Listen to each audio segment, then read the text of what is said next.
नमस्कार, हम स्वागत करते हैं आपके अपने YouTube चैनल ज्ञान सार ऑनलाइन क्लास में। आज हम लोग क्लासेस में सीखेंगे कि क्लास 10th के विद्युत धारा के उष्मीय प्रभाव। प्रीवियस क्लासेस में आपको बता चुके हैं कि विद्युत धारा के चैप्टर अपलोड कर दिए जाएंगे और इसके बाद आप नेक्स्ट चैप्टर है विद्युत धारा का उष्मीय प्रभाव। विद्युत धारा के उष्मीय प्रभाव में सारे थ्योरेटिकल चीजें हो चुकी है, उसके बाद न्यूमेरिकल और उसमें एमसीक्यू दिया गया है। यह एमसीक्यू क्वेश्चंस आपको असाइनमेंट में मिलेंगे। इसी नाम से टेलीग्राम पर एक चैनल है ज्ञान सागर ऑनलाइन क्लासेस। ज्ञान सागर ऑनलाइन क्लास इसी नाम से टेलीग्राम पर एक चैनल है, आप उसे वहां जाकर के ज्वाइन हो जाएंगे। वहां पर पीडीएफ आपको भेज दिया जाएगा और बीच-बीच में आपको स्क्रीनशॉट ऊपर बोर्ड पर लगे रहेंगे। तो हम आज पढ़ेंगे विद्युत धारा के उष्मीय प्रभाव के अंतर्गत आने वाले एमसीक्यू न्यूमेरिकल्स पार्ट। ये जो हरे कलर से है इसके ऊपर नहीं देखेंगे आप लोग, ये क्लास के बच्चों को दिया गया याद करने के लिए पढ़ेंगे। यहां से देखेंगे पहला जो क्वेश्चन है कि निम्नलिखित में से कौन सा उष्मीय प्रभाव के नियम पर आधारित है? जूल का नियम, फैराडे का नियम, न्यूटन का नियम। आंसर होगा जूल का नियम। दूसरा क्वेश्चन है निम्नलिखित में से कौन सा विद्युत धारा के उष्मीय प्रभाव पर आधारित है? तो इलेक्ट्रिक हीटर, विद्युत केतली, इलेक्ट्रिक हीटर, विद्युत हीटर यार बी नंबर ऑप्शन। तीसरा क्वेश्चन है निम्नलिखित में से कौन विद्युत धारा के चुंबकीय प्रभाव पर आधारित नहीं है? तो माइक्रोवेव, डी नंबर ऑप्शन है माइक्रोवेव सूक्ष्म तरंग। चौथा क्वेश्चन है कौन निम्नलिखित में से विद्युत धारा के उष्मीय प्रभाव में किस चीज का प्रयोग किया जाता है? तो आपके पास नाइक्रोम, आयरन, लोहा ऐसा ऑप्शन होगा। तो नाइक्रोम में निकेल, आयरन, क्रोमियम, मैग्नीज का मिश्रण होता है।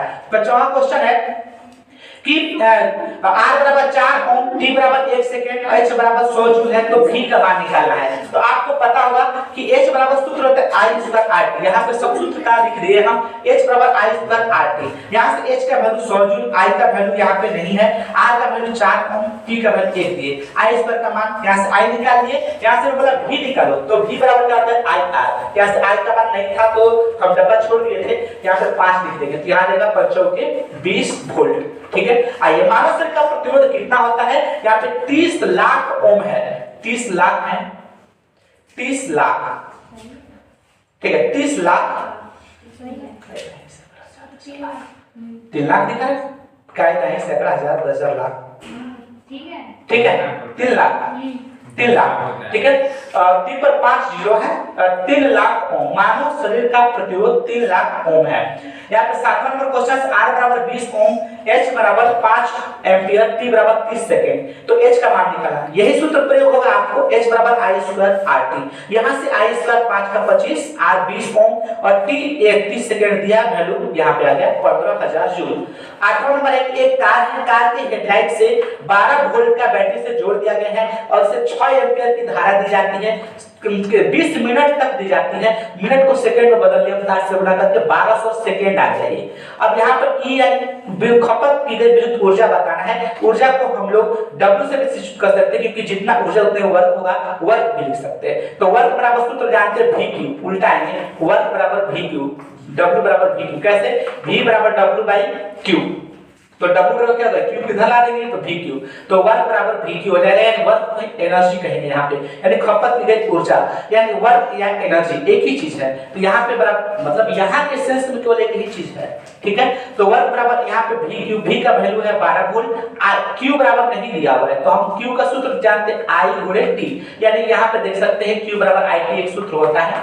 चलिए, तो I का मान कितना है? 6 एम्पियर दिया हुआ है और T का मान 1200 सेकंड दिया है, यानी यहाँ से गुणा कर दिए 86400 जूल आ गया। बस आज तक के लिए धन्यवाद।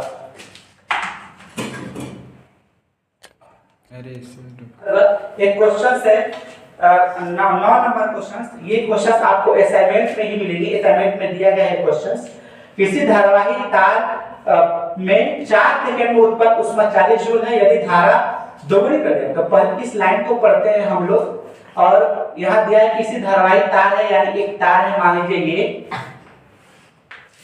ये वायर है, तार है और इसमें उत्पन्न ऊष्मा 4 सेकंड, यानी टाइम जो दिया गया है, टाइम जो दिया गया वो 4 सेकंड दिया गया है।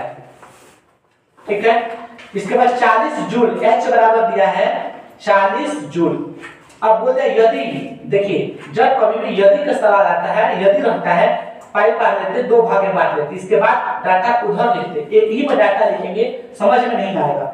यदि अगर यदि जब भी शुरू हो, अगर यदि जब तो ऐसे दो भाग में बांट ली। इसके बाद लिखिए यदि वाला इधर लिखेंगे, दोगुनी i बराबर आपको बोला कि दोगुनी कर दीजिए, यानी यहाँ पर i की जगह पे पहले i लिखते थे, अब इधर लिख देंगे 2i। तो 4 सेकंड है, t बराबर 4 सेकंड, ठीक है।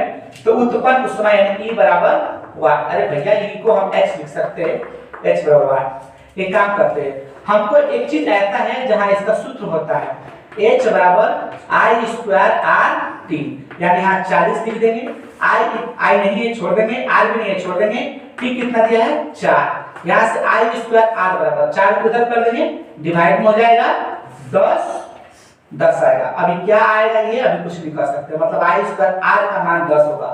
यहाँ देखिए h बराबर वही formula i square r t, लेकिन i की जगह पे 2i लिखना है यहाँ पे, तो 2i का स्क्वायर गुणे r गुणे t, h बराबर यहाँ से हो जाएगा 4, इसको दो बार गुणा करेंगे तो, और i स्क्वायर r t। ध्यान से देखिए यहाँ पे इस पार्ट को देखिए ध्यान से, i स्क्वायर r का मान 10 है और यहाँ भी i स्क्वायर का मान कुछ बोला रखने के लिए, तो हम एक काम करेंगे h बराबर यहाँ पे 4 इंटू i स्क्वायर r का मान यहाँ से 1 से ले लेंगे, कितना है 10, और गुणे समय दिया हुआ इसका डाटा 4 सेकंड। देखिए डाटा अलग अलग लिखने से फायदा होता है। h बराबर हो गया यहाँ से 160 जूल, आंसर। क्वेश्चन नंबर 10 के यदि किसी चालक का प्रतिरोध आधा कर दिया जाए, यानी R बराबर, यहाँ पे हम पहले से R जो उसका आधा कर दें, ठीक है, तो इसका उसमें प्रभाव क्या होगा, ये उसमें प्रभाव क्या होगा, तो यानी h बराबर R। देखिए ध्यान से, आप जूल के नियम में पढ़े होंगे, यहाँ पर असाइनमेंट में जूल के नियम देखेंगे। जूल का नियम क्या बोल रहा है यहाँ पर, जूल का द्वितीय नियम, ठीक है, जूल का सेकेंड लॉ क्या बोल रहा है कि H डायरेक्टली समानुपाती R, यानी यहाँ पर H जो है वो R के समानुपाती होता है, यानी यहाँ पे हीट बढ़ेगा तो R प्रतिरोध भी बढ़ेगा, प्रतिरोध बढ़ेगा तो हीट भी बढ़ेगा।